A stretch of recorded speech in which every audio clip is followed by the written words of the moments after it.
Ryan, you there? I'm here. So, Ryan, how did this piece, Datum, originate? The GSA contacted me to see if I was interested in creating a public art piece at the border, and I was invited to propose an idea, and of course I did that. They had a few different locations on site in mind and wanted to see what area I was most interested in. This whole area was being renovated at the border, and so I couldn't do a real world site visit. So I just looked at plans and renderings and ultimately decided on the building facade and the opportunity to wrap artwork around the entire building as opposed to something, on the ground. So I kind of honed in on this location simply because it was the grandest and the most ambitious, and I had never really done anything at this scale. And so that was very appealing to me, and I knew that this was going to be difficult and challenging for me. The Datum piece, was this an idea you've had, or was it something that originated after learning about the commission, and did it become site-specific in any way?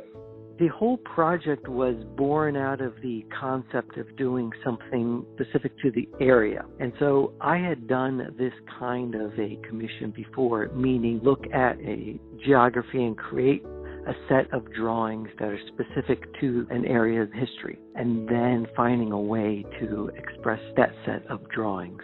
So that's the basic concept that I started with. And then later I kind of decided on this idea of the frieze, the wraparound, because I wanted to harken back to early Mexican friezes and have it relate to a deeper history in the area.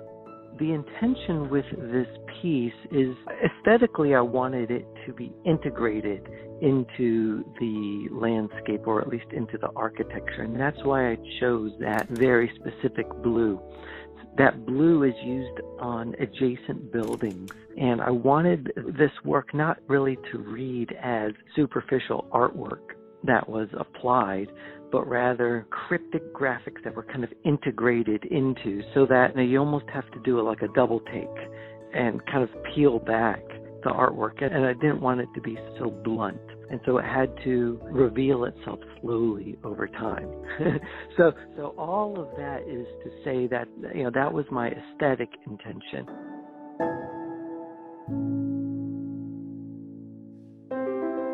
When creating this piece, what was your specific intent? Conceptually, the intention was that these would be purposefully cryptic images that required someone to be curious enough to reveal the meanings. But in the end, it was my intention to be somewhat subversive with the imagery. So as a whole, this set of drawings represent and celebrate the local area, and in some cases they reference very specific events in the history and require a more nuanced understanding. For example, San Ysidro the laborer was a Spanish saint, and the drawing that I made to symbolize him takes a plow and a yoke that he used and kind of combines it into an integrated symbol. There is a redrawing of the symbol for the United Farm Workers Union, which played a crucial role in the area. There's a drawing of the symbol for the Brown Berets, which in the 1960s played a crucial role for the Chicano movement. And in other cases, they're very blunt and simple. The drawing of the ant, they are one of the most prevalent pests in the area. Americans were often called mosquitoes because they would come down into Mexico and wreak havoc, and so they were regarded as pests. So there's a simple drawing of a mosquito. There's a tire swing. There's a hummingbird. There's a drawing of hanging sneakers.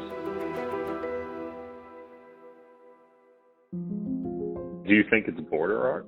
I can't escape the fact that I chose what to symbolize. And the range of what I symbolized was political implications and comes from an emotional place.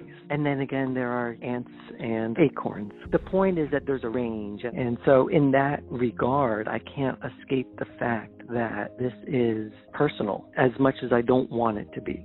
I did not want to make plop art. The work addresses the history of the area, but doesn't so specifically address border issues.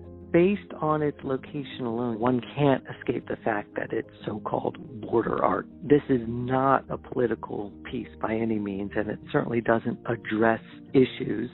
And that's primarily because I wanted to make something as objective as possible and evoke the curiosity or even provoked people to investigate the individual drawings and the meanings behind them. Just as a general rule of my own practice, I don't really make anything that's tied to the here and now. I'm trying to make work that transcends the here and now.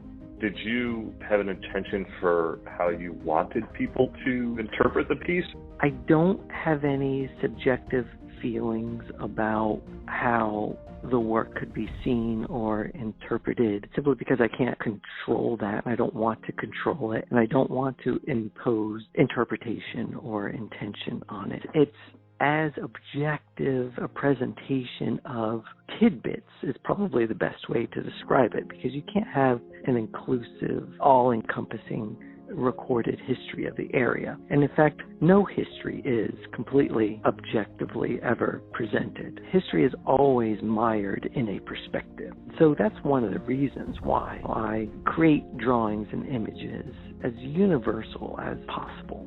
One of the original brainstorms was to have some kind of a label or a placard or a place where you could see explained all of the individual drawings and see the piece at the same time. So unfortunately, that placard never materialized.